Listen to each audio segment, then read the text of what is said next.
ஹல்லேலூயா. தேவனுக்கே மகிமை உண்டாகட்டும். தேவ சமூகத்தில் வந்திருக்கிற யாவரையும் ஏசப்பாவின் நாமத்தில் மறுபடியுமாய் நான் வாழ்த்துகிறேன், ஆசீர்வதிக்கிறேன். நீங்கள் ரொம்ப ஆசீர்வாதமாக இருப்பீர்கள். ஹல்லேலூயா. அந்த சுவிட்சை போட்டு விட்டு. தேவனுக்கு மகிமை உண்டாகட்டும். தொடர்ந்து செய்திக்கு ஆதாரமாக எடுத்து வாசிக்கலாம். யோவான் சுவிசேஷம் 6ஆம் அதிகாரம் 53 முதல் 54. யோவான் சுவிசேஷம் 6ஆம் அதிகாரம் 53, 54 ஆகிய 2 வசனங்களை ஒருவர் மைக்கில் வாசிக்கலாம். அதற்கு இயேசு அவர்களை நோக்கி, நீங்கள் மனுஷகுமாரனுடைய மாம்சத்தை புசியாமலும் அவருடைய இரத்தத்தை பானம் பண்ணாமலும் இருந்தால் உங்களுக்குள்ள ஜீவன் இல்லை என்று மெய்யாகவே உங்களுக்கு சொல்கிறேன். என் மாம்சத்தை புசித்து என் இரத்தத்தை பானம் பண்ணுகிறவனுக்கு நித்திய ஜீவன் உண்டு. நான் அவனை கடைசி நாளில் எழுப்புவேன். அல்லேலூயா. ஜெபிப்போம். அன்புள்ள தகப்பனே, வாசிக்கப்பட்ட இந்த வேத வசனத்திற்காக தேவனுக்கு நன்றி செலுத்துகிறோம். இந்த இடத்துல கேட்கிற ஒவ்வொருவருக்கும் மிகவும் பிரயோஜனமாய் தேவ வார்த்தைகள் பரிசுத்த ஆவியானவர் மூலமாய் சபைக்கு ஆண்டவரே வெளிப்படுவதாக, ஆவியானவர் பேசுவாராக. இந்த வார்த்தையில் இருக்கிற ரகசியங்கள் பரிசுத்த ஆவியானவரால் வெளிப்படுவதாக என்று சொல்லி ஜெபிக்கிறோம்.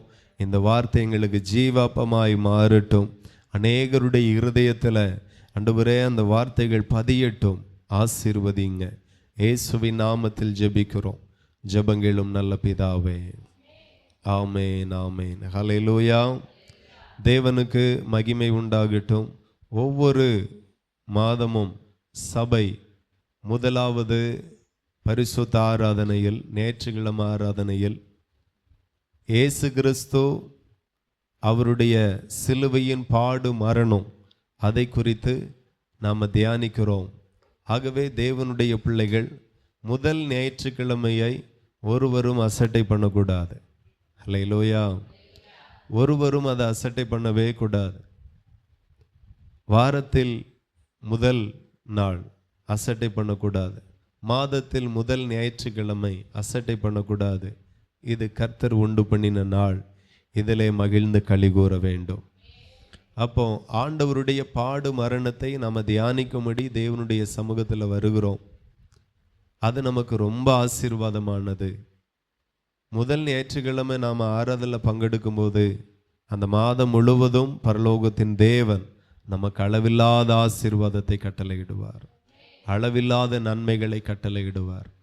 அந்த ஒரு விசுவாசத்தோடும் வாஞ்சையோடும் என்ன நெருக்கங்கள் இருந்தாலும் அதெல்லாம் ஒதுக்கி வச்சுட்டு ஆண்டவருடைய ஆராதனைக்கு வருவீர்களானால் மெய்யாகவே கர்த்தர் அந்த பிரயாசங்களை அவர் பார்க்கிறார். ஆமேன்.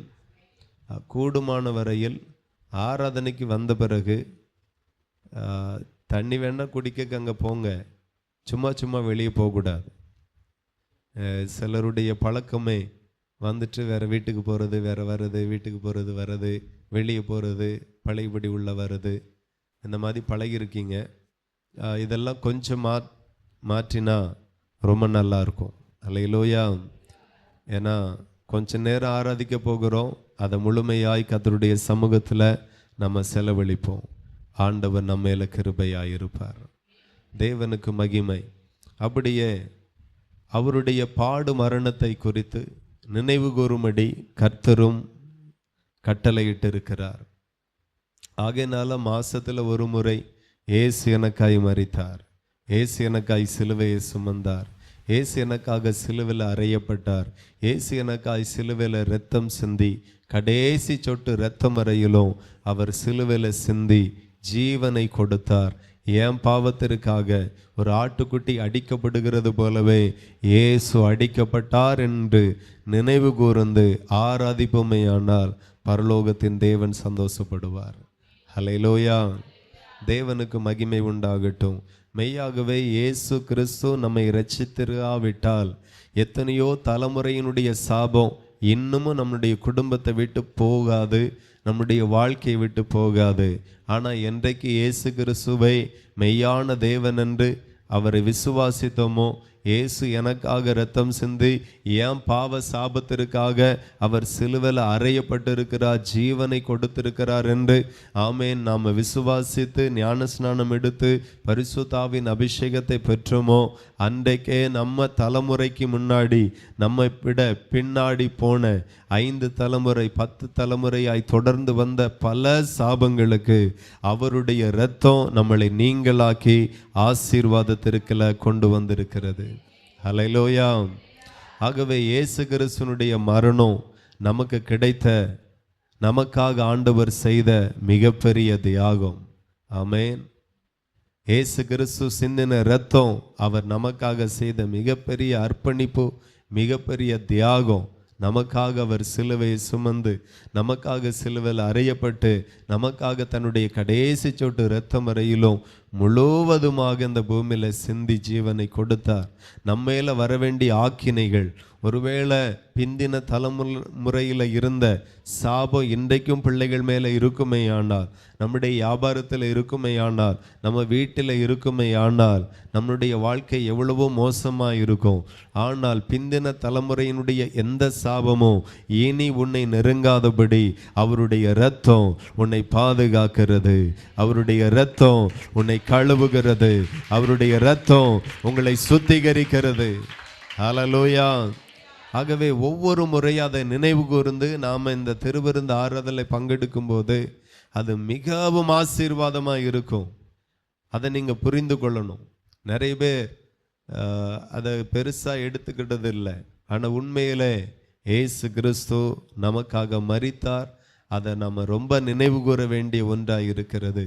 அன்றைக்கு பஸ்கா ஆட்டுக்குட்டி எகிப்தில் அடிக்கப்பட்டபடியினால, அடிக்கப்பட்டு அதனுடைய இரத்தத்தை நிலைக்கால்களில் பூசப்பட்டபடியினால, எந்த வீட்டுக்காக பஸ்கா ஆட்டுக்குட்டி அடிக்கப்பட்டதோ, எந்த வீட்டில் பஸ்கா ஆட்டுக்குட்டி அடிக்கப்பட்டு இரத்தம் நிலைக்கால்களில் பூசப்பட்டிருந்ததோ அந்த வீட்டிற்குள்ளாய் சங்கார தூதன் நுழையவே முடியலை. அந்த வீட்டிற்குள்ளாய் மரணம் நுழைய முடியல, அந்த வீட்டுக்குள்ளாக இழப்பு நுழைய முடியல, அந்த வீட்டில் அழுகை இல்லை, அந்த வீட்டில் இழப்பு இல்லை, அந்த வீட்டில் தவிப்பு இல்லை, அந்த வீட்டில் எல்லாம் சந்தோஷம் இருந்தது. ஹல்லேலூயா. அப்படியே எந்த வீடு, எந்த வீட்டார், எந்த குடும்பம் இயேசு கிறிஸ்து எனக்காக அடிக்கப்பட்டார் என்று சொல்லி அதை விசுவாசித்து நம்பி அந்த திருவிருந்தில் பங்கெடுக்கிறதோ அந்த வீடும் அன்றைக்கு எகிப்தில் இருந்த இஸ்ரவேல் வீடு பாதுகாக்கப்பட்டது போல இன்றைக்கு உங்க வீட்டையும் தேவன் பாதுகாப்பார், தேவன் பாதுகாப்பார். ஆகையினால தான் சொல்லுகிறோம், இயேசுவின் இரத்தம் ஜெயம், இயேசுவின் இரத்தம் ஜெயம். அந்த இரத்தம் சாதாரணமான இரத்தம் அல்ல, அந்த இரத்தம் வல்லமை உள்ள இரத்தம், சங்கார தூதனை அணுகாதபடி காக்கிற இரத்தம், இரத்த கோட்டை அது.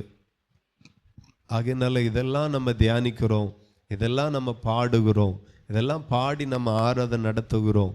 பார்த்தீங்கன்னா எத்தனையோ சப்ஜெக்ட் இருக்கு, பேசாத காரியம், அதெல்லாம் நம்ம பேசாமல் வாரந்தோறும் இயேசு கிறிஸ்துவினுடைய இரத்தத்தை பாடுகிறோம், பாடு மரணத்தை பாடி அதெல்லாம் தியானிக்கிறோம் என்றா இதெல்லாம் நம்ம இருதயத்தை விட்டு நீங்கவே கூடாது. அதை மறுபடியுமாய் நினைவு கூர்ந்து அந்த பண்டிகை போல நம்ம ஆசரிக்க வேண்டும். அல்லேலூயா. ஆமாம், நான் நினைக்கிறேன் நம்ம வரக்கூடிய நாட்களில் 6 மாதத்துக்கு ஒருக்கா திருவிருந்து பார்த்தீங்கன்னா பிரியாணியோடு நாம் செய்யலாம் அப்படின்னு நினைக்கிறேன். அல்லேலூயா. ஒரு பெரிய பண்டிகை போல அது சாதாரணமாக நடக்கிறதுனால நிறைய பேருக்கு சாதாரணமாகவே போயிடுது. கிறிஸ்மஸை சாதாரணமாக பார்க்குறோமா என்ன? இயேசு கிறிஸ்துனுடைய பிறப்பை விட இயேசு கிறிஸ்துனுடைய இறப்பு நமக்கு மேலான ஆசீர்வாதமானது. ஹல்லேலூயா. ஆகையினால கிறிஸ்மஸை நம்ம எப்படி பார்க்குறோமோ அதுக்கு ஈக்குவலாக இயேசு கிறிஸ்துனுடைய பாடு மரணத்தையும் அவ்வளோ மேன்மையாய் பார்க்கணும். ஆமென். தேவனுக்கு மகிமை உண்டாகட்டும். இப்போ இயேசு கிறிஸ்து இந்த பூமியில் மனுஷனாய் பிறந்து அவர் தன்னுடைய சரீரத்தை மனுஷனுடைய பாவத்திற்காக பலியாக்கினார். அந்த பலியின் மூலமாய் நமக்கு வரக்கூடிய ஆசீர்வாதங்களில் நேரத்தை பொறுத்து 1, 2, 3 நாம் இன்னைக்கு தியானித்து கர்த்தருடைய பந்தி ஆராதனைக்குள்ளாய் போக போகிறோம். அல்லேலூயா. எத்தனை பேருக்கு புரியுது? எத்தனை பேர் ரொம்ப சந்தோஷமா இருக்கிறீங்க? எனக்கு இயேசு கிறிஸ்துனுடைய இரத்தம் இருக்கிறது. அவருடைய இரத்த கோட்டைக்குள்ளாய் என்னை மறைத்து வைத்திருக்கிறார். ஒரு தீங்கும் அணுகாது, ஒரு தீங்கும் அணுகாது, ஒரு சேதமும் இல்லை. கர்த்தர் உங்களை பாதுகாப்பார். அல்லேலூயா. இப்போ முதல் ஆசீர்வாதம் என்ன அப்படின்னா 54வது வசனம் சொல்லுகிறது, என் மாம்சத்தை புசித்து என் இரத்தத்தை பானம் பண்ணுகிறவனுக்கு நித்திய ஜீவன் உண்டு, நான் அவனை கடைசி நாளில் எழுப்புவேன். அல்லேலூயா. ஆண்டவருடைய வசனம் சொல்லுகிறது, என் மாம்சத்தை புசித்து என் இரத்தத்தை பானம் பண்ணுகிறவனுக்கு நித்திய ஜீவன் உண்டு. இன்னைக்கு இயேசு கிறிஸ்துனுடைய வசனங்களை சத்தியங்களை அறியக்கு முன்பதாக நித்திய ஜீவன், பரலோகம், அதை செய்தால் பரலோகம், இதை செய்தால் பரலோகம், இப்படி பண்ணா பரலோகம் அப்படின்னு மனிதர்கள் நிறைய உபதேசங்களை நமக்கு சொல்லியிருப்பாங்க. ஆனால் இயேசு இந்த பூமியில் வந்து வேதத்தின் மூலமாக நமக்கு கற்றுத்தருகிறார். என் மாம்சத்தை புசித்து என் இரத்தத்தை பானம் பண்ணுகிறவனுக்கு நித்திய ஜீவன் உண்டு, நான் அவனை கடைசி நாட்களில் எழுப்புவேன் என்று ஆண்டவர் சொல்லுகிறார். எத்தனை பேருக்கு புரியுது? ஹல்லேலூயா. அப்போ திருவிருந்தில் பங்கெடுத்தா மட்டும்தான் நித்திய ஜீவன் அவனுக்கு கிடைக்கும். திருவிருந்தில் பங்கெடுக்கிறது மூலமாக உங்களுக்கு நித்திய ஜீவன், பரலோக ராஜ்யத்தில் வாழக்கூடிய ஒரு பாக்கியம் இந்த பலியின் மூலமாக கிறிஸ்து தன்னை பலியாக்கி அவருடைய மாம்சத்தை நமக்காக பிக்க ஒப்பு கொடுத்தபடியினால இந்த பலியின் மூலமாக உங்களுக்கு நித்திய ஜீவன் கிடைக்கும் என்று ஆண்டவர் வேதத்தில் எழுதியிருக்கிறார். ஹல்லேலூயா. ஆகவே இந்த திருவிருந்து ஆராதனை அசட்டை பண்ணக்கூடிய ஒன்று அல்ல. இதை ரொம்ப கனம் பண்ண வேண்டும். இதை செய்யும்போது இது மூலமாய் நான் பரலோகத்தை பெற்றுக்கொள்ளுகிறேன். இந்த பண்டிகை ஆசரிக்கும் போது, இந்த திருவிருந்தில் நான் பங்கெடுக்கும் போது நான் மெய்யாகவே பரலோக பாக்கியத்தை நான் பெற்றுக்கொள்ளுகிறேன். அதை ஒவ்வொரு பிள்ளைகளும் புரிந்து இந்த திருவிருந்தில் பங்கெடுக்கணும். அல்லேலூயா. நான் சொல்லுகிறேன், இயேசு கிறிஸ்துவனுடைய மாம்சத்திற்கு ஒப்புமையாய் இருக்கிற இந்த அப்பத்தை, இயேசு கிறிஸ்துனுடைய இரத்தத்திற்கு ஒப்புமையாய் இருக்கிற இந்த திராட்சை ரசத்தை நீங்க பங்கெடுக்கிறபடியினால, பானம் பண்ணுகிறபடியினால, புசிக்கிறபடியினால மெய்யாகவே பரலோகம் என்கிற பாக்கியத்தை நீங்க நிச்சயமாய் பெற்றுக்கொள்ளுவீர்கள். பரலோகத்தின் தேவனானவர் அவருடைய ஒரே பேரான குமாரனுடைய சரீரத்திலையும் இரத்தத்திலையும் அவருடைய ஆவிலையும் நீங்க பங்காளிகளாய் இருக்கிறபடியினால பிதா இவைகளை பார்ப்பார். பிதா இவர்களை பார்த்து நிச்சயமாய் இவைகளில் பங்கெடுக்கிற உங்களுக்கு பரலோக பாக்கியத்தை நிச்சயமாய் கொடுப்பார். நீங்க நித்திய நித்திய நித்திய காலமாய் அவருடைய ராஜ்யத்தில் நீங்க வாழுவீர்கள். ஹல்லேலூயா. ஆண்டவர் இந்த பூமியில மனுஷனை படைத்தது நிரந்தரமான ஒரு மரணத்தை கொடுக்கும்படி அல்ல, நிரந்தரமான நித்திய வாழ்வை கொடுக்கும்படி மனுஷனை படைத்திருக்கிறார். இந்த பூமியில பிறந்திருக்கிற ஒவ்வொரு மனுஷனும் பிறக்கும்போது எப்படி வேணாலும் பிறந்திருக்கலாம். எந்த மொழியோ, எந்த பாஷையோ, எந்த இனமோ, எந்த கலாச்சாரமோ, எதுவோ, ஆனால் பிறந்த பிறகு மெய்யான இயேசு கிறிஸ்துவை அறிந்து கொண்டு அவரை பின்பற்றி அவருடைய இரத்தத்தினால கழுவப்பட்டு அவருடைய இரத்தத்தில் பானம் பண்ணி அவருடைய சரீரத்தை புசித்து அவருடைய ஆவியின் அபிஷேகத்தை பெற்றால் அந்த மனுஷன் மரணத்திற்குரியவன் அல்ல, அந்த மனுஷன் நித்தியத்துக்குரியவன், நித்தியத்திற்குரியவன். ஆகவே இந்த பாக்கியத்தை பரலோகம் நமக்கு வைக்கப்பட்டிருக்கிறது. எல்லாருக்கும் பரலோகம் கிடையாது, ஆனால் இதில் பங்கெடுக்கிற எல்லாருக்கும் பரலோகம் உண்டு. எல்லாருக்கும் பரலோகம் உண்டு. ஆகவே இதில் தீவிரமாய் பங்கெடுக்கணும், தீவிரமாய் பங்கெடுக்கணும். முடிந்த அளவு 9 மணி ஆராதனை அப்படின்னா 9 மணிக்கே நீங்கள் வந்துடுங்க. ஆமேன். ஆமாம். கொஞ்சம் பேர் வருகிறதுனால எனக்கு ரொம்ப டைட்டாக பிடிக்க முடியலை சில விஷயங்களை. ஆனாலும் இப்படியே போனால் அடுத்த இன்னும் 25 வருஷத்துக்கு நிறைய பேர் இப்படியே தான் இருப்பீங்க. ஆகையினால நான் ஒரு அறிவிப்பை தாழ்மையாக சொல்லுகிறேன். வரக்கூடிய திருவிருந்துக்கெல்லாம் 9 மணிக்கு யார் வாராங்களோ அவங்களுக்கு தான் திருவிருந்து. சரியா? ஆமாம், வருத்தப்படாதுங்க. நீங்களாகவே ஆமாம் பங்கெடுக்கக்கூடாது. வேற நான் நீங்கள் எடுக்காதுங்கன்னு சொன்னால் வருத்தமாயிரும். எத்தனை நாளைக்கு இப்படி லூஸாக விட, சரி சரி அப்படின்னு எத்தனை நாளைக்கு செய்ய? அதாவது நேசித்து நம்ம நடத்தினா நீங்களாகவே கீழ்ப்படிஞ்சால் அது ரொம்ப நல்லா இருக்கும். நேசித்து நடத்த நடத்த நடத்த ஒன்றும் இல்லை, அவர் ஒன்றும் சொல்ல மாட்டார், அங்கே ஒன்றும் சொல்ல மாட்டாவ. எப்போ வேணாலும் இனி இப்படியே போக போக பந்திக்கு உங்களை பிரித்து ஆண்கள் பெண்கள்னு வரிசையில் அமர்ந்துக்கிட்டு இருக்கும்போது அப்படியே இடையில வந்து இருப்பிய. அப்பவும் நான் கொடுத்து தான் ஆகணும். ஸோ இது ஒழுக்கக்கேடாக முடிஞ்சிடும். தயவு செய்து சொல்கிறேன், இந்த வாரம் போட்டும், இந்த மாதம் போட்டும், வரக்கூடிய மாதம் 9 மணிக்கு வந்து ஆராதனையில் பங்கெடுத்து ஆவியோடும் உண்மையோடும் பிதாவை தொழுது கொண்டு ஆண்டவருடைய பந்தி ஆராதனையில் அமர முடியும் அப்படின்னா நீங்கள் கர்த்தருடைய சரீரத்தில் கை வைங்க, இல்லைன்னா வைக்காதுங்க, அது நல்லா இருக்காது. அல்லேலூயா. அவருடைய சரீரத்திற்கு கொடுக்க வேண்டிய கனம் நம்ம நிச்சயமாக கொடுக்கணும். அவரை துதிக்காமல், அவரை பாடாமல், அவரை ஆராதிக்காமல் சும்மா இருந்துட்டு அவருடைய சரீரத்தில் கை வச்சா உங்களுக்கே மனசாட்சியில் குத்தையில் இயங்கும். நான் எப்படி இருக்கிறேன், ஒருவருடைய அடக்க ஆராதனைக்கு எவ்வளோ உண்மையா, ஒரு நாளைக்கு முன்னையே போகிறீங்க ரொம்ப சொந்தம் அப்படின்னா, முடிஞ்ச பிறகு எத்தனை நாள் எங்கே தங்குறீங்க?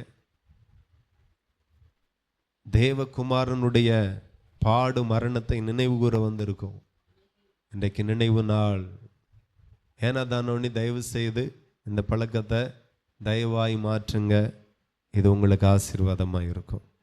யாரும் வருத்தப்பட்டுக்கிடாதுங்க. நான் அடிக்கடி சொல்லுகிறதா, ரொம்ப நாளாக சொல்லலை, ஆகையினால நீங்கள் ரொம்ப மாறி மாறி போகிறீங்க. அதனால் இன்னைக்கு கொஞ்சம் காட்டமாக சொல்லியிருக்கிறேன். தயவு செய்து நேரமே வாங்க, அது உங்களுக்கு இன்னும் ஆசீர்வாதமாக இருக்கும். உங்களுக்கு ஒன்று புரியுதா? நீங்கள் ஆசீர்வாதமாக இருக்கணும் அப்படிங்கிறத திட்டம் உங்களுடைய திட்டமே கிடையாது. எத்தனை பேர் அதை நம்புறீங்க? மாடு என்னைக்கு ஆசீர்வாதமாக இருந்து சொல்லுங்க. அது பிறந்த நாள்ல இருந்து இன்னும் வரைக்கும் அது என்னுடைய வாழ்க்கை ஸ்டைல், வாழ்க்கை தரம் அப்படியே தான் இருக்குது. மேம்பட்டிருக்கா? கொஞ்சம் குண்டாயிற்று இப்போ, அப்படி கிடையாது. இல்லை கொஞ்சம் வெள்ளையாயிருக்கு, அப்படி எதுவும் உண்டா? கிடையாது. அதே லெவல் தான் அது. அன்னைக்கு அது புல்லு தான் சாப்பிட்டு, இன்னைக்கும் புல்லு தான் சாப்பிட்டு. நீங்கள் அன்னைக்கு கஞ்சி குடிச்சு என்னைக்கு கஞ்சா குடிக்குதிய, இன்னைக்கு பிரியாணி எல்லாம் சாப்பிட்றோமா இல்லையா? அன்னைக்கு சாதாரண இலை உடைய உடுத்தினா மனுஷன், அதுக்கு பிறகு தோல் உடைகளை உடுத்தினா. இன்னைக்கு அப்படியா? பட்டு சாரி வரைக்கும் கட்டுறோம். வாழ்க்கை மேம்பட்டது. அன்னைக்கு குகைகளில் மனுஷன் வாழ்ந்தா. ஆண்டவர் மனுஷன் வாழும்படி தோட்டத்தை கொடுத்தார், தோட்டத்தில் வாழ்ந்தான். அதுக்கு பிறகு குகைகளை வாழ்ந்தான், அதுக்கு பிறகு குடிசல் வீட்டுகளில் வாழ்ந்தான். அப்படியே வாழ்க்கை டெவலப் ஆகி நேற்றைக்கு ஒரு ஊரில் நிற்கிறேன், ஒரு வீடை பார்க்குறேன். கொஞ்ச நேரம் பார்த்துட்டு இருக்கேன், இது வீடா இல்லை சட்டசபை கட்டடமா அப்படின்னு கொஞ்ச நேரம் பார்க்குறேன். பார்த்தா அதுக்கு பிறகு தான் புரியுது, இது சட்டசபை கட்டடம் கிடையாது, இது ஒரு மனுஷனுடைய வீடு. அந்த கேட்டு, அந்த காம்பவுண்டு, அந்த கட்டடம் அமைப்பு, பார்க்கிங் ஏரியா, அவங்களுடைய கார்டன் எல்லாம் பார்த்தா ஒரு மனுஷன் இவ்வளோ பெரிய மாட மாளிகையை கட்டி வாழுகிறான் அப்படின்னா மெய்யாகவே கர்த்தர் இந்த மனுஷனை ஆசீர்வதித்திருக்கிறார். அப்போ ஒவ்வொரு மனுஷனும் இந்த பூமியில பிறந்த வண்ணமாக, படைத்த வண்ணமாக இருக்கக்கூடாது. அவன் ஆசீர்வாதமாய் மாறணும், ஆசீர்வதிக்கப்படணும் அப்படிங்கிறது தேவனுடைய திட்டமாக இருந்துச்சு. அல்லேலூயா. நீங்க இன்னும் ஆசீர்வாதமாக இருக்கணுங்கிறது தான் தேவனுடைய திட்டம். நீங்க இன்னும் ஆசீர்வாதமாக இருக்கணும் அப்படிங்கிறதுக்காக தான் உங்க மேல இருக்கிற சாபத்தை அவர் மேல ஏற்றுக்கொண்டு அவர் தன்னுடைய சரீரத்தையே இந்த பூமியில ஜீவனையே கொடுத்தார் சிலுவையில. அப்போ நீங்க ஒரு மனுஷன் ஆசீர்வாதமா இருக்கணும் என்கிறது அந்த மனுஷனுடைய தகப்பனுடைய திட்டம் கிடையாது, தாயினுடைய திட்டம் கிடையாது, உடன் பிறந்தவர்களுடைய திட்டம் கிடையாது. படைத்த அந்த மெய்யான இயேசு கிறிஸ்துனுடைய அந்த தேவனுடைய திட்டமா இருக்கிறது. நீங்கள் ஆசீர்வாதமா இருக்கிறது அது தேவனுடைய திட்டம், உங்களுடைய திட்டம் இல்லை. உங்களுக்கு அப்படிப்பட்ட ஒரு சிந்தையே கிடையாது. ஆனா கர்த்தர் உங்களை குறித்து திட்டம் பண்ணி இருக்கிறார். உங்களுக்கு நல்ல வாகனத்தை கொடுக்க அவர் சித்தமாக இருந்தார். நல்ல வாகனத்தை கொடுத்தார், நல்ல வீடை கொடுத்தார், நல்ல வஸ்திரங்களை கொடுத்தார், நல்ல டேஸ்டியான உணவுகளை கொடுத்தார். அல்லேலூயா. ஆமா, சில விலங்குகள் வேற சாப்பாடை சாப்பிடாது, சாப்பிட்டா செத்து போவோம். நாம் எல்லாத்தையும் செஞ்சுக்கிறோம், சாகவே இல்லை, ஜீவனோடு இருக்கிறோம். எத்தனை பேருக்கு சந்தோஷமா இருக்கு? இதில் விசேஷம் என்னன்னா 3 நாளுக்கு முன்னாடி உள்ள பிரியாணியும் சூடு பண்ணி திங்குறோம், அப்பவும் கூட ஒன்றும் ஆக மாட்டேங்க. சுகமாக ஆரோக்கியமாக இருக்கிறோம். விதவிதமாய் கொடுத்தார், விதவிதமாய் உடுத்தினார், விதவிதமாய் வாகனங்களை தந்தார், விதவிதமாய் அனுபவிக்கும்படி அநேக ஆசீர்வாதங்களை, நன்மையான ஈவுகளை கொடுத்து மனுஷனை நேசித்தார்.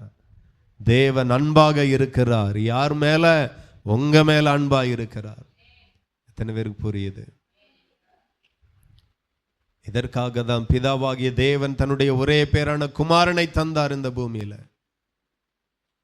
ஒரு சாபமும் அவனை அணுகக்கூடாது.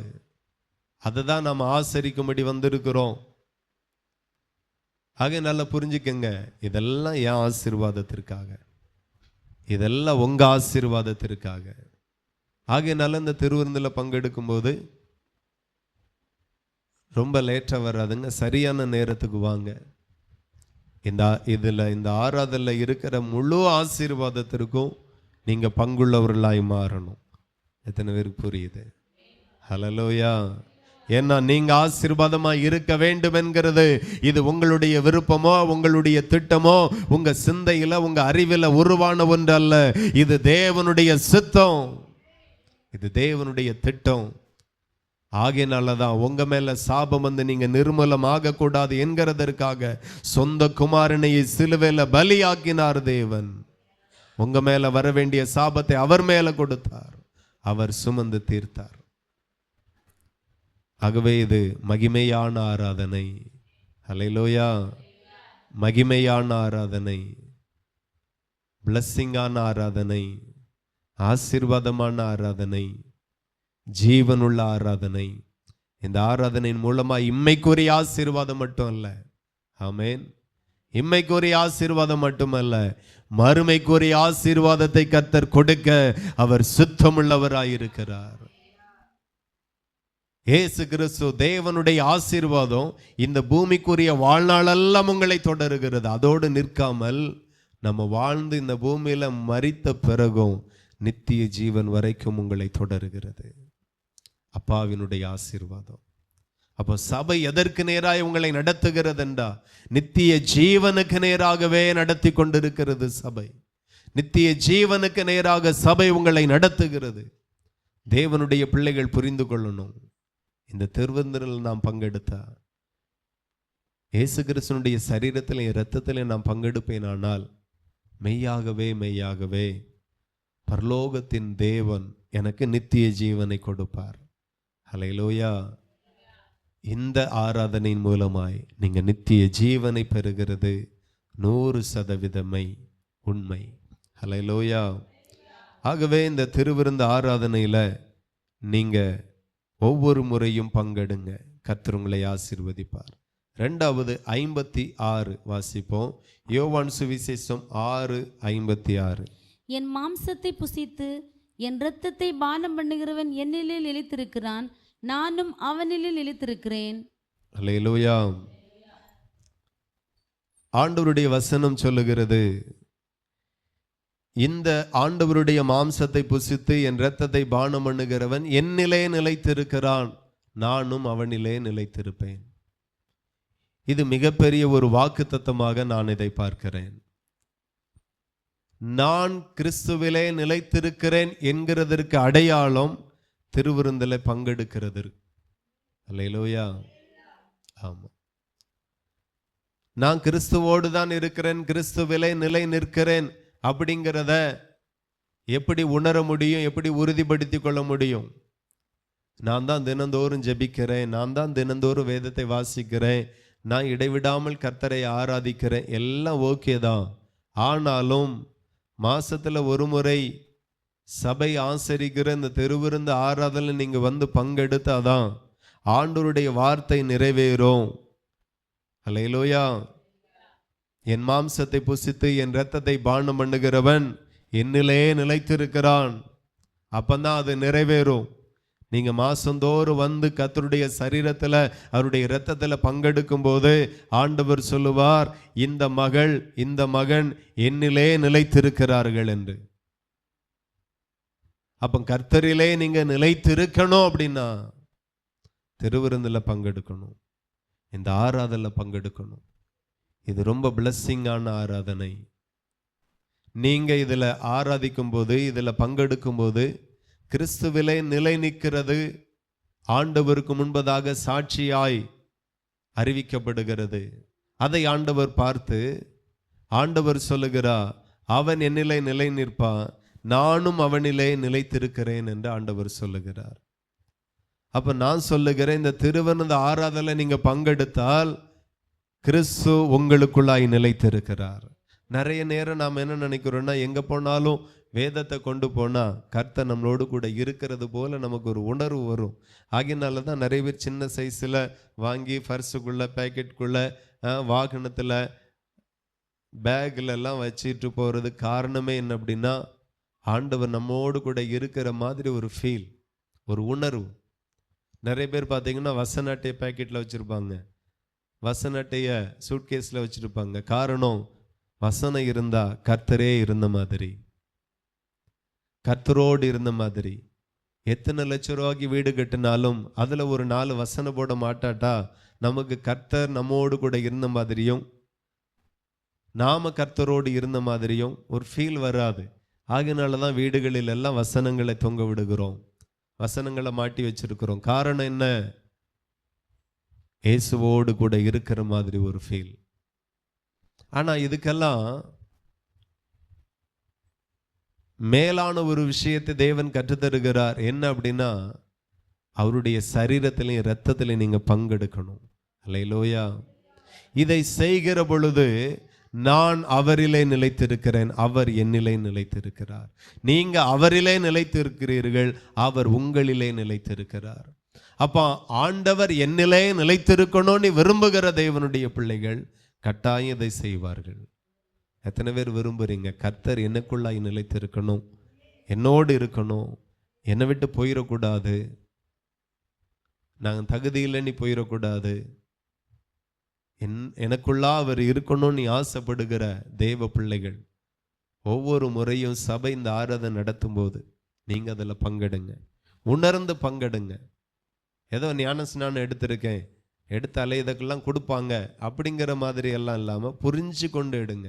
எப்போதுமே பார்த்தீங்கன்னா சத்தியத்தை புரியாமல் ஒரு காரியத்தை செய்தால் அதில் உள்ள ஆசீர்வாதம் ஒரு நாள் நமக்கு கிடைக்காது.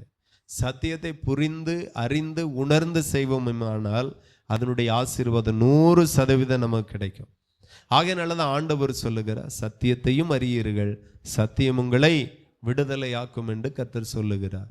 அப்போ சத்தியத்தை நாம் அறியும் போது, அறிந்து கொள்ளும் போது, புரிந்து கொள்ளும் போது அந்த சத்தியம் நம்மளை விடுதலையாக்கும்.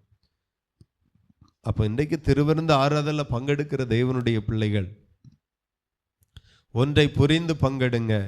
நான் ஆண்டவருடைய இயேசு கிறிஸ்துவினுடைய சரீரத்திலையும் அவருடைய இரத்தத்திலையும் நாம் பங்கெடுக்கிறபடியினால நான் அவரிலே நிலைத்திருக்கிறேன், அவரும் என்னிலே நிலைத்திருக்கிறார். ஹல்லேலூயா. அதற்காக சிலர் அப்போ இன்னைக்கு திருவிருந்து எடுக்காம விடக்கூடாது அப்படின்ட்டு வந்து பங்கெடுத்துடக்கூடாது. ஞானஸ்நானம் எடுத்த பிள்ளைகள் தான் பங்கெடுக்கணும். ஹல்லேலூயா. ஆமாம், அது ரொம்ப முக்கியம். புதுசாக வந்தவங்களுக்கு சொல்கிறேன், இந்த திருவிருந்து எப்போ கொடுக்கணும் அப்படின்னா, எப்போ எடுக்கணும் அப்படின்னா, பிதா குமாரன் பரிசுத்தாவின் நாமத்தினால நீங்கள் ஞானஸ்நானம் எடுத்திருந்தால் மட்டும்தான்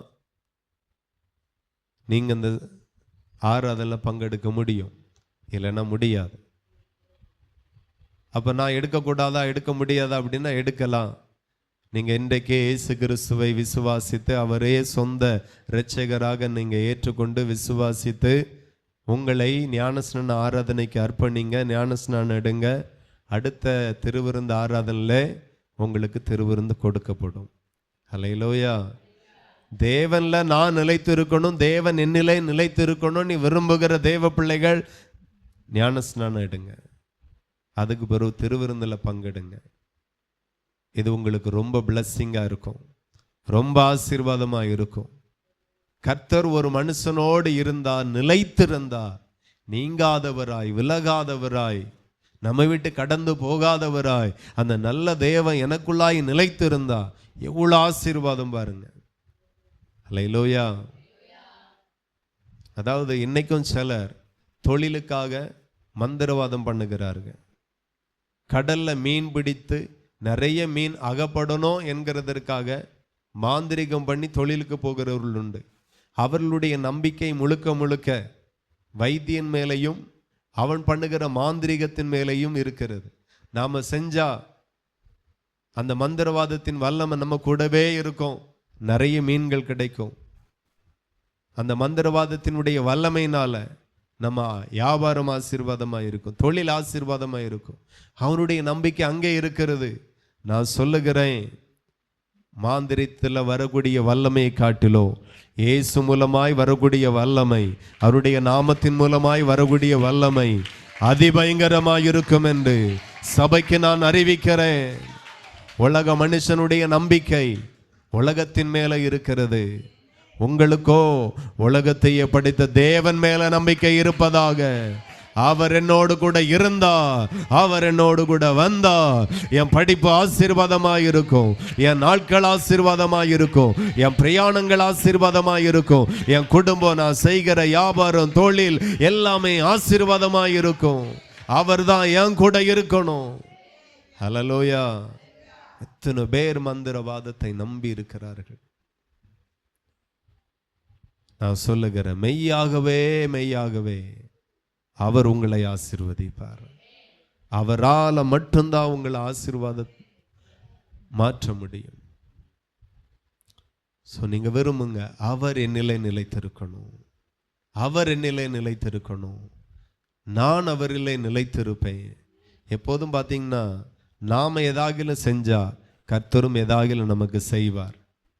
அதுதான் வேதத்தில் நீங்க எங்க பார்த்தாலும், எங்கேயும் நீங்க வாசித்தீர்களானால், என் மாம்சத்தை புசித்து என் இரத்தத்தை பானம் பண்ணுகிறவன் என்னிலே நிலைத்திருக்கிறான். அல்லேலூயா. அப்ப இதெல்லாம் செஞ்சா என்னிலே அவன் நிலைத்திருப்பான். அப்ப முதலாவது யார் செய்யணும்? நீங்க செய்யணும். அதுக்கு பிறகு அவர் சொல்லுவார், நானும் அவனிலே நிலைத்திருப்பேன். அப்ப முதலாவது நீங்க எதாகிலும் ஆண்டவருக்கு செய்தால் அவரும் எதாகிலும் உங்களுக்கு செய்வார். வேதத்தை அறியாத, சத்தியத்தை புரியாத நிறைய பேர் நாம சாமிக்கு செய்யக்கூடாது, சாமி தான் நமக்கு செய்யணும் அப்படிங்கிற மாதிரியே லோக்கல் ஸ்டைல்ல பேசுவாங்க. ஆனா தேவனுடைய திட்டம் எப்போதுமே அது அல்ல. முதலாவது நீங்க செய்யணும், பிற்பாடு அவர் உங்களுக்கு செய்வார். அது எல்லா விஷயத்திலையும் பொருந்தும். முதலாவது நீங்க விசுவாசிக்கணும், அப்பந்தான் தேவனுடைய மகிமை நீங்க காண முடியும். முதலாவது நீங்க கர்த்தரை காணிக்க கொடுக்கணும், கொடுங்கள் அப்பொழுது உங்களுக்கு கொடுக்கப்படும். அப்ப எல்லாமே எல்லாமே முதல்ல நீங்க தான் செய்யணும். முதல்லையே கர்த்தர் எல்லாம் செய்வார் அப்படிங்கிறதெல்லாம் கிடையாது. இயேசு கிறிஸ்துவினிடத்துல வியாதிஸ்தர்கள் போனார்கள். அவர் கேட்ட ஒரு வார்த்தை என்ன தெரியுமா? இதை செய்ய வல்லமை உண்டு என்று விசுவாசிக்கிறாயா? நீ நம்புனா நான் இதை உனக்கு செய்கிறேன்.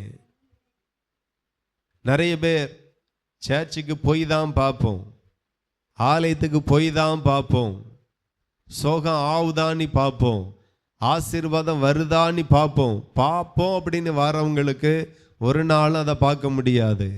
நான் சபைக்கு போவேன், நான் ஆண்டவரை தேடுவேன், நான் ஆண்டவருக்கு முன்பதாக முழங்கால் படியிட்டு ஜெபம் பண்ணுவேன், அவர் என்னை ஆசீர்வதிப்பார்னு விசுவாசத்தோடு வருகிற ஒருவருக்கும் ஆண்டவர் நிச்சயமாய் இறங்காமல் இருக்கவே மாட்டார். நம்புகிறவர்களுக்கு அவர் நம்பிக்கை கூறியவராக மாறுவார். உன் நம்பிக்கை வீண் போகாது என்று ஆண்டவர் வேதத்தில் எழுதியிருக்கிற வார்த்தைக்கு அவர் உண்மை உள்ளவராய் இறங்குவார். ஹல்லேலூயா. அப்ப எப்ப என்ன செய்தாலும் முதல்ல நீங்க தான் செய்யணும். ஒருவன் எனக்கு ஊழியம் செய்தால் பிதாவானவர் கனம் பண்ணுவார். முதல்ல நீங்க செய்யணும், ரெண்டாவது அவர், ரெண்டாவது தான் கர்த்தர். நீங்க எதையும் செய்யாம அவர் எதையும் செய்ய மாட்டார். என்ன படுத்த படுக்கையில இருக்கிறீங்க, அவர் தான் எல்லாம் செய்யணும் அப்படிங்கிறதுக்காக. படுத்த படுக்கையில் இருந்தாலும் முதல்ல கர்த்தர் உங்கள்கிட்ட தான் ஏதாவது எதிர்பார்ப்பார். 38 வருஷம் வியாதி படுக்கையில் இருந்தான். அல்லேலூயா. என்ன கேட்டார்? சுகமாக விரும்புகிறாயா? ஆமா ஆண்டவரே அப்படின்னு சொன்னபடியினால அவனுக்கு அதை சுகமாக்கினார். முதல்ல நீங்க தான். ஆகினால் தான் இயேசு கிறிஸ்து இந்த பூமியில வந்து தெருவில் நின்று பேசினார், மனம் திரும்புங்கள், பரலோக ராஜ்யம் சமீபமாய் இருக்கிறது. கடற்கரையில் நின்று பேசினார், வீதியில நின்று பேசினார், தேவாலயங்கள்ல நின்று பேசினார், மனம் திரும்புங்கள், மனம் திரும்புங்கள், பரலோக ராஜ்யம் சமீபமாய் இருக்கிறது என்று. அப்ப யாருக்கு பரலோக ராஜ்யத்தை கர்த்தர் கொடுக்க விரும்புகிறார்? மனம் திரும்புகிறவனுக்கு பரலோக ராஜ்யத்தை கொடுக்க விரும்புகிறார். மனம் திரும்பாத யாருக்கும் அவர் பரலோக ராஜ்யத்தை கொடுக்க அவர் விரும்புகிறதே இல்லை. பரலோகத்திற்கு போகணும்னா நீ மனம் திரும்பணும், பாவத்திலிருந்து மனம் திரும்பணும், பரிசுத்தத்திற்கு நேராய் திரும்பணும். உங்களுக்கு பிடிச்ச மாதிரி ஆராதிக்கிறீங்க, அவருக்கு பிடிச்ச மாதிரி ஆராதிக்கணும். அல்லேலூயா. இப்ப இதெல்லாம் கேட்ட சீசர்கள் என்ன சொல்றாங்க தெரியுமா? அதே 66வது வசனம். அது முதல் அவருடைய சீஷரில் அநேகர் அவருடனே கூட நடவாமல் பின்வாங்கி போனார்கள். அப்பொழுது இயேசு 12 நோக்கி, நீங்களும் போய்விட மனதா இருக்கிறீர்களோ என்றார். சீமோன் பேதுரு அவருக்கு பிரதியுத்தரமாக, ஆண்டவரே, யாரிடத்தில் போவோம்? நித்திய ஜீவன் வசனங்கள் உம்மிடத்தில் உண்டே. நீர் ஜீவனுள்ள தேவனுடைய குமாரனாகிய கிறிஸ்து என்று நாங்கள் விசுவாசித்தும் அறிந்தும் இருக்கிறோம் என்றான். அல்லேலூயா. தேவனுடைய வார்த்தை கவனிங்க. இதெல்லாம் ஆண்டவர் சொல்லிட்டே வரார். இதெல்லாம் செய்யணும், இப்படி எல்லாம் நடக்கணும். அப்போ சத்தியத்தை மனிதர்களுக்கு ஆண்டவர் போதித்தார். நிறைய பேருக்கு வலிக்குது, நிறைய பேருக்கு கஷ்டம். இதெல்லாம் யார் செய்வா? இதெல்லாம் என்னால் முடியாது.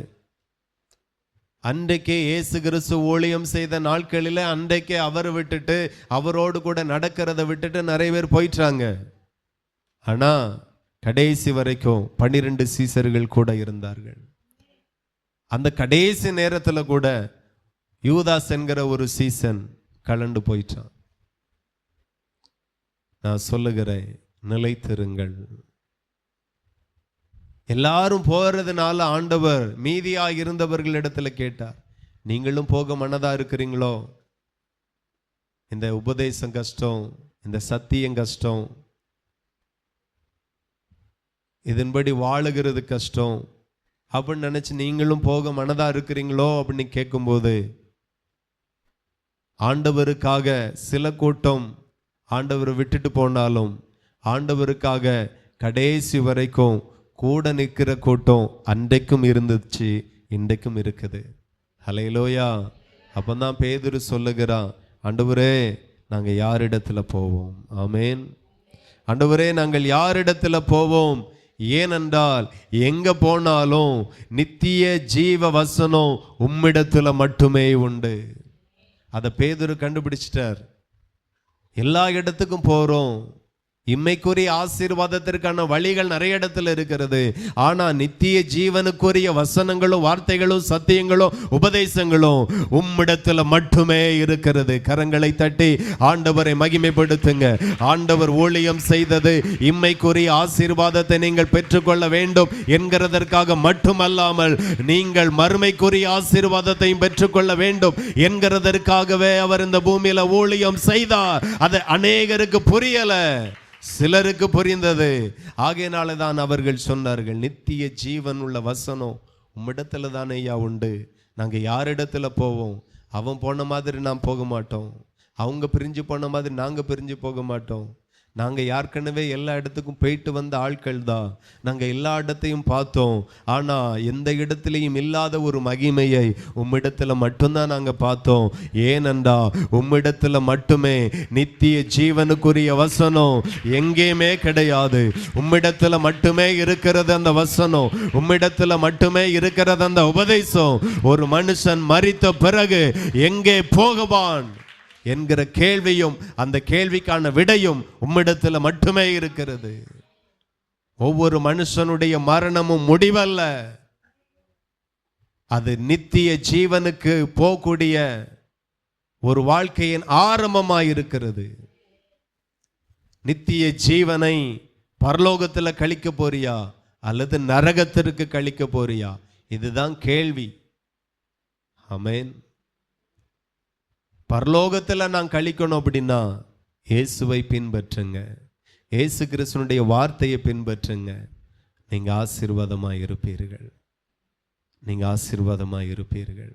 இம்மையிலையும் நீங்க ஆசீர்வாதமாய் இருப்பீர்கள், மறுமையிலையும் நீங்க ஆசீர்வாதமாகவே இருப்பீர்கள் என்று நான் மனதார வாழ்த்துகிறேன்.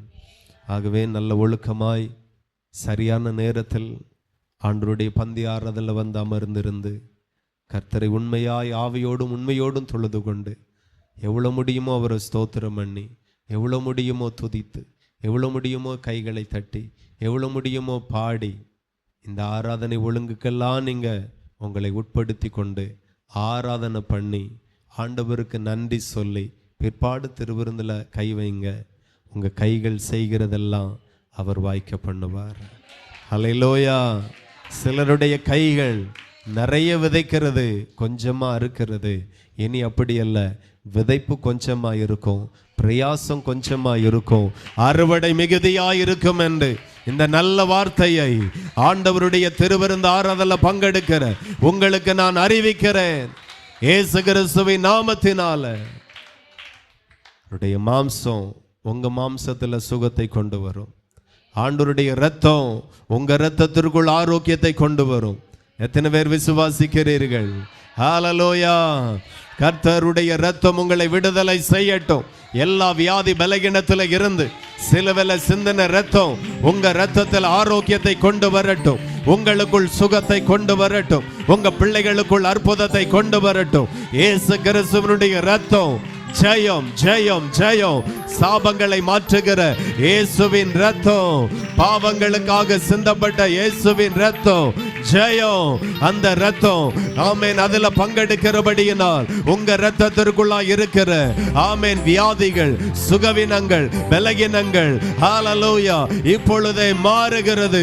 இயேசுவின் இரத்தத்தினால நீங்க விடுதலை ஆக்கப்படுகிறீர்கள். இயேசுவின் இரத்தத்தினால நீங்க சுகத்தை பெற்றுக் கொள்ளுகிறீர்கள், ஆரோக்கியத்தை பெற்றுக் கொள்ளுகிறீர்கள். விடுதலை விடுதலை விடுதலை விடுதலை. இயேசுவின் இரத்தத்தினால விடுதலை, இயேசுவின் இரத்தத்தினால விடுதலை.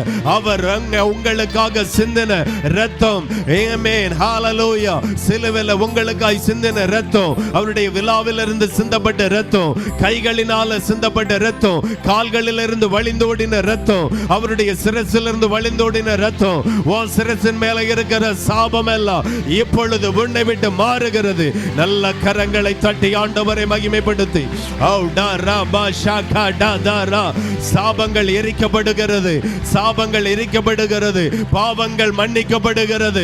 உன் தலைமுறை தலைமுறையா இதுவரையிலும் தொடர்ந்து வந்த அந்த சாபம் இப்பொழுது உங்களை விட்டு மாறுகிறது, உங்க பிள்ளைகளை விட்டு மாறுகிறது, கணவனை விட்டு மனைவியை விட்டு ஆமென் பெற்றோரை விட்டு மாறுகிறது. இயேசு கிறிஸ்து உன் பாவத்தை மன்னிக்கிறார். இயேசு கிறிஸ்து உன் பாவத்திற்காக பலியாயிருக்கிறார், ஜீவனையே கொடுத்திருக்கிறார். கடைசி சொட்டு இரத்தம் வரையிலும் அவர் சிந்திருக்கிறார். நீ துதி துதி நல்ல ஸ்தோத்திரம் பண்ணி கரங்களை தட்டி ஆவில நிரம்பி ஆண்டவரை மகிமைப்படுத்து. அக்கினே ஹல்லேலூயா ஹல்லேலூயா. மகிமை மகிமை மகிமை மகிமை. இனி வியாபாரத்தில் சாபம் இல்லை, இனி தொழில சாபம் இல்லை, இனி வேலைகளில் சாபம் இல்லை, இனி விவசாயத்தில் சாபம் இல்லை, இனி படிப்புல சாபம் இல்லை. எல்லா சாபமும் இயேசுவின் நாமத்தினால, வல்லமை உள்ள நாமத்தினால உங்களை விட்டு மாறுகிறது. ஹல்லேலூயா. அக்கினி வல்லமை உண்டு உண்டு, அற்புத வல்லமை இயேசுவே இரத்தத்தா. வல்லமை உண்டு உண்டு, அற்புத வல்லமை ஆட்டுக்குட்டியின் இரத்தத்தினா. வல்லமை உண்டு உண்டு, அற்புத வல்லமை இயேசுவே இரத்தத்தா. வல்லமை உண்டு அற்புத வல்லமை ஆட்டுக்குட்டியின் இரத்தத்தினா. பொழிந்திடும் வல்லமை நல்ல கரங்களை தட்டி அப்பாவை மகிமைப்படுத்து.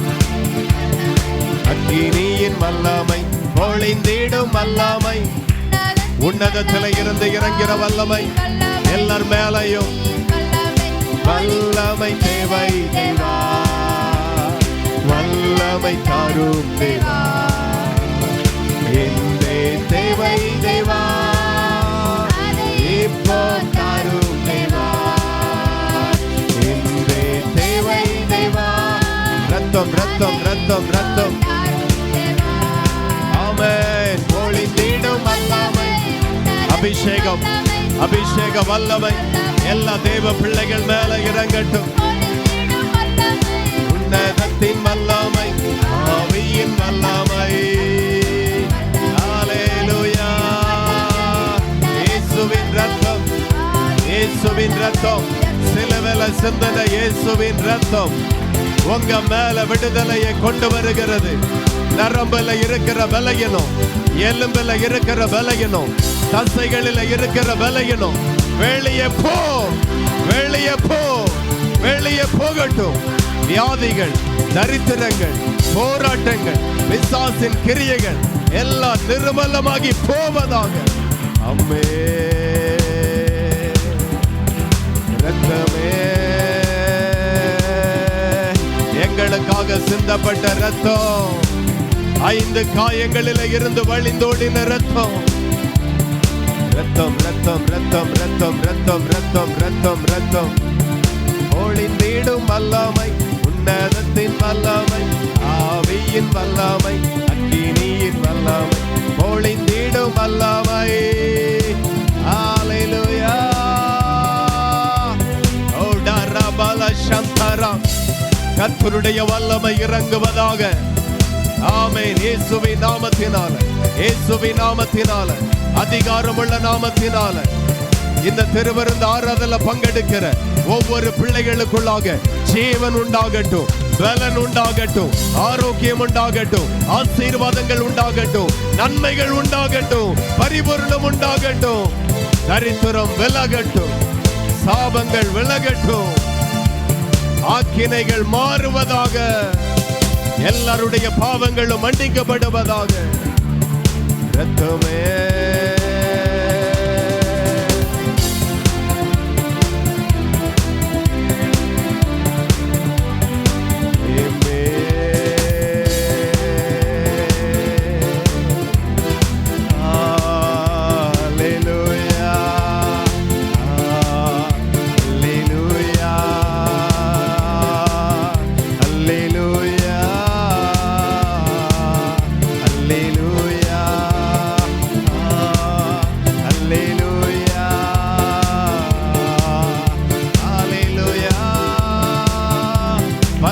தேவனுக்கு துதி, பரலோக தேவனுக்கு கனம், பரலோக தேவனுக்கு மகிமை, பரலோக தேவனுக்கு ஸ்தோத்திரங்கள்.